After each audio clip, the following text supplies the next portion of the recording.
अनन्तलक्ष्मीं सराद्यन्तरहिताम् अनन्तलक्ष्मीं सरादिलक्ष्मीं जगन्मातरं भावये। सिद्धलक्ष्मीर्मोक्षलक्ष्मी जयलक्ष्मी सरस्वती श्रीर्लक्ष्मीर्वरलक्ष्मीश्च प्रसन्ना मम सर्वदा।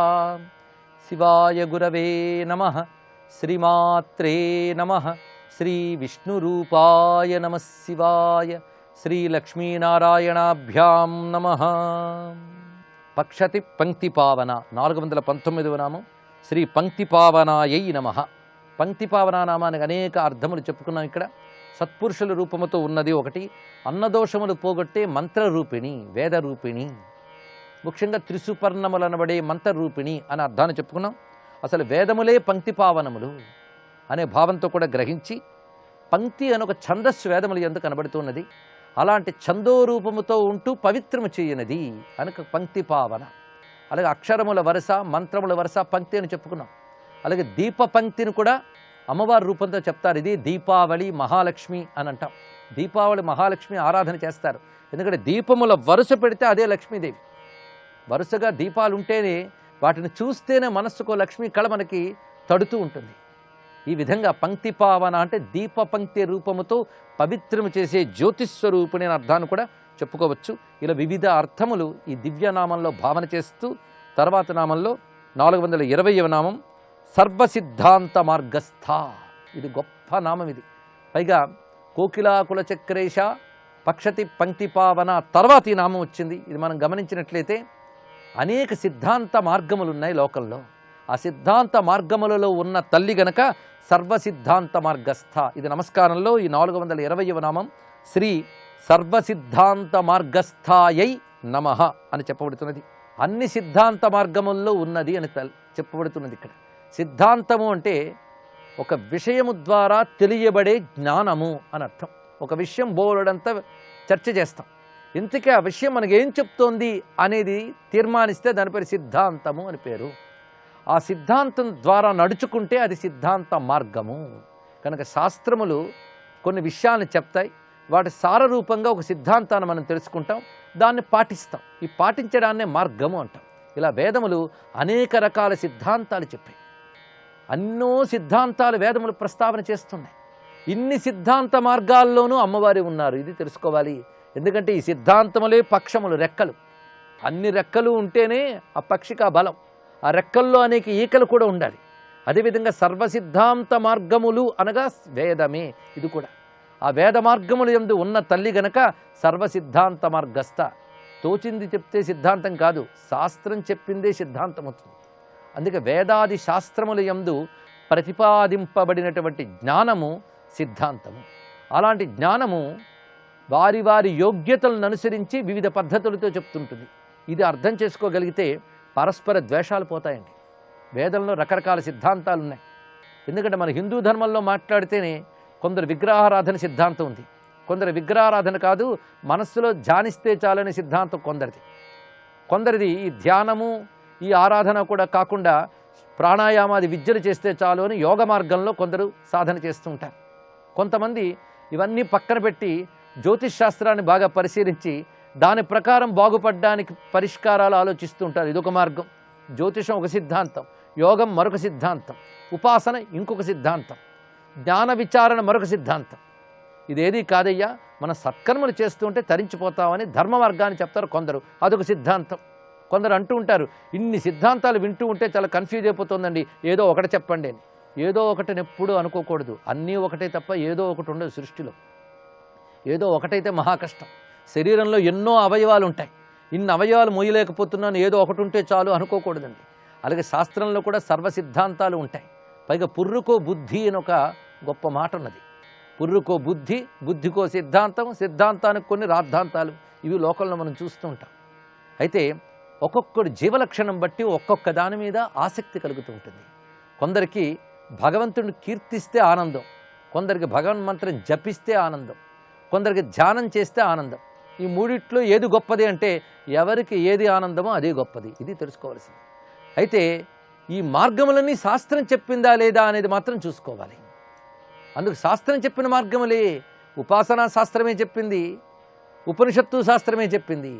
వేదాంతము, జ్ఞానము, కర్మ మూడింటికి, అలాగే ఉపాసన, ఆరాధన, సంకీర్తన అన్నిటికీ ఒకదానితోటి అనుబంధం ఉన్నది. అంతేగాని ముక్కలు ముక్కలు కోసి ఇదే గొప్పది అది కాదు అంటే అసలు వాడికి ఏ జ్ఞానము లేదని అర్థం.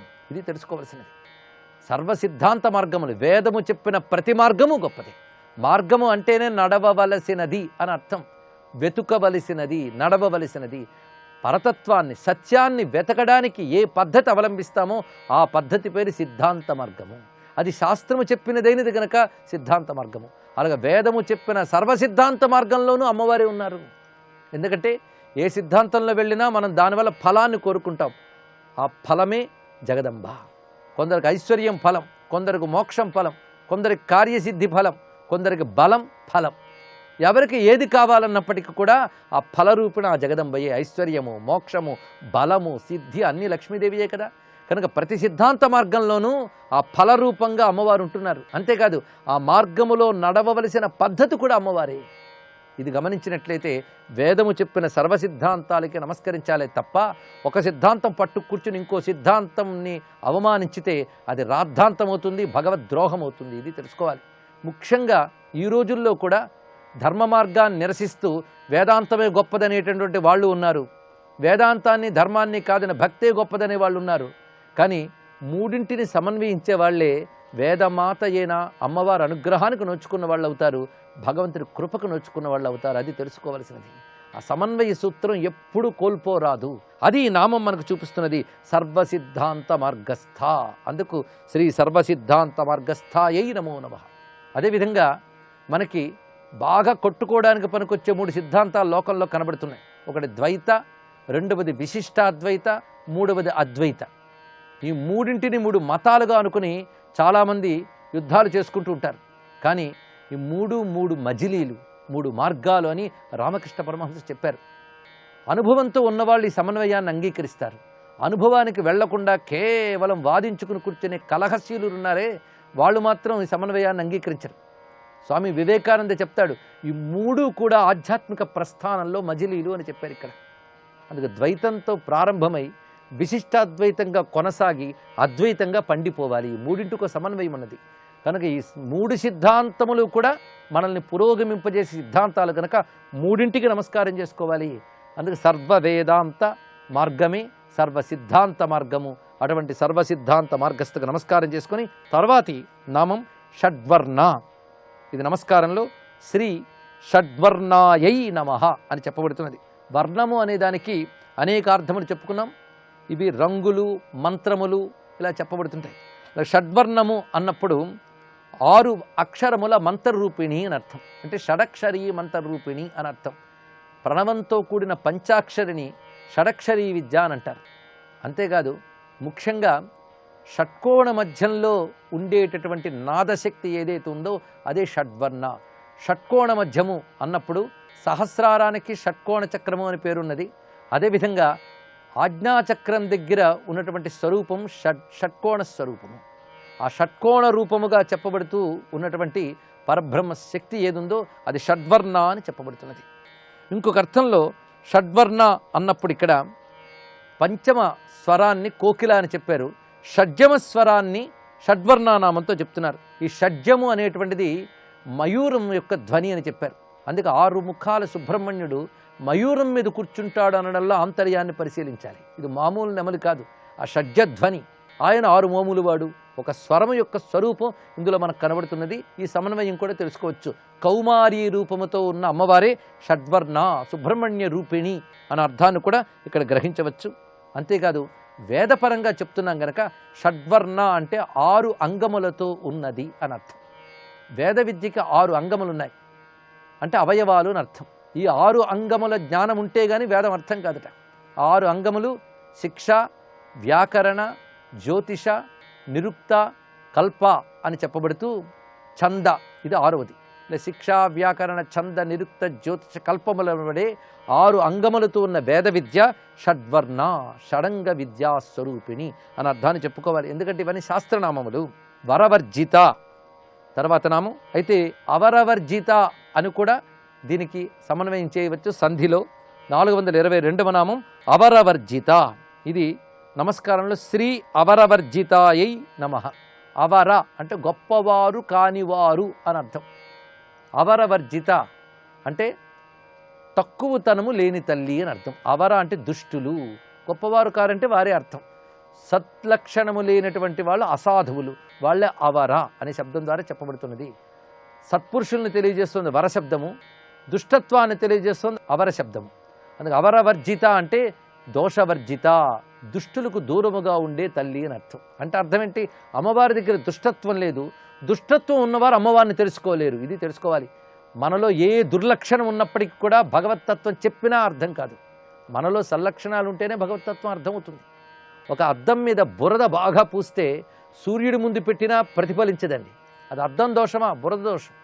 అలాగే ప్రతివాడికి మనస్సు ఉంటుంది, అద్దంలా ఉంటుంది. కానీ దుర్మార్గులకి అద్దం లాంటి మనస్సు మీద పాపం అనే బురద పంకిలం అట్టలు కడుతుంది. అందుకే వాళ్ళకి భగవజ్ఞానం ఇసుమంతు కూడా లోపల ప్రవేశించదు. వారికి భగవద్విషయం చెప్తే నిద్ర కూడా వస్తుంది, ఎందుకంటే లోపలికి వెళ్ళట్లేదు. అది సత్పురుషులు ఆ బురద లేనటువంటి అద్దం వంటి వారు, వాళ్ళు భగవద్విషయాన్ని గ్రహిస్తారు. అందుకే సత్పురుషులే భగవంతుడిని గ్రహించగలరు అంటే శుద్ధ చిత్తం ఉంటుంది కనుక వాళ్ళు వరులు. అలాంటి వరులైన శ్రేష్ఠులైన శుద్ధ చిత్తము కలిగినటువంటి సత్పురుషులు అమ్మవారిని గ్రహించగలరు, అమ్మవారు వారిని అనుగ్రహించగలదు. ఇది తెలుసుకోవాల్సింది. అవరవర్జిత అన్నప్పుడు అటువంటి దుష్టత్వము కానీ దోషము కానీ లేని తల్లి, దుష్టులకు దూరముగా ఉండేటువంటి తల్లి. సరిగ్గా లలితాశాస్త్రంలో దుష్టదూరా, దురాచార శమని, దోషవర్జిత అనే 3 నామాల్లో చెప్పిన భావమే ఈ నామంలో మనకు కనబడుతున్నది. అవరవర్జితాయై నమః. ఇది ఒక భావంలో గ్రహిస్తే. అయితే ఇదే నామాన్ని సంధి చేయకుండా విడదీస్తే వరవర్జితాయై నమః అని అర్థం చెప్పుకోవచ్చు. ఇది వరవర్జిత అనే శబ్దం తీసుకుంటే అమ్మవారి కంటే గొప్ప వస్తువు లేదు. అందుకే ఎవరు గొప్పవారు అని లెక్క పెడుతుంటే అమ్మవారి దాకా వెళతాం. దీనికంటే ఇది గొప్పది, దీనికంటే ఇది గొప్పది అని చిట్ట చివరికి అన్నిటికంటే గొప్పది అమ్మవారు అని తేల్చాం.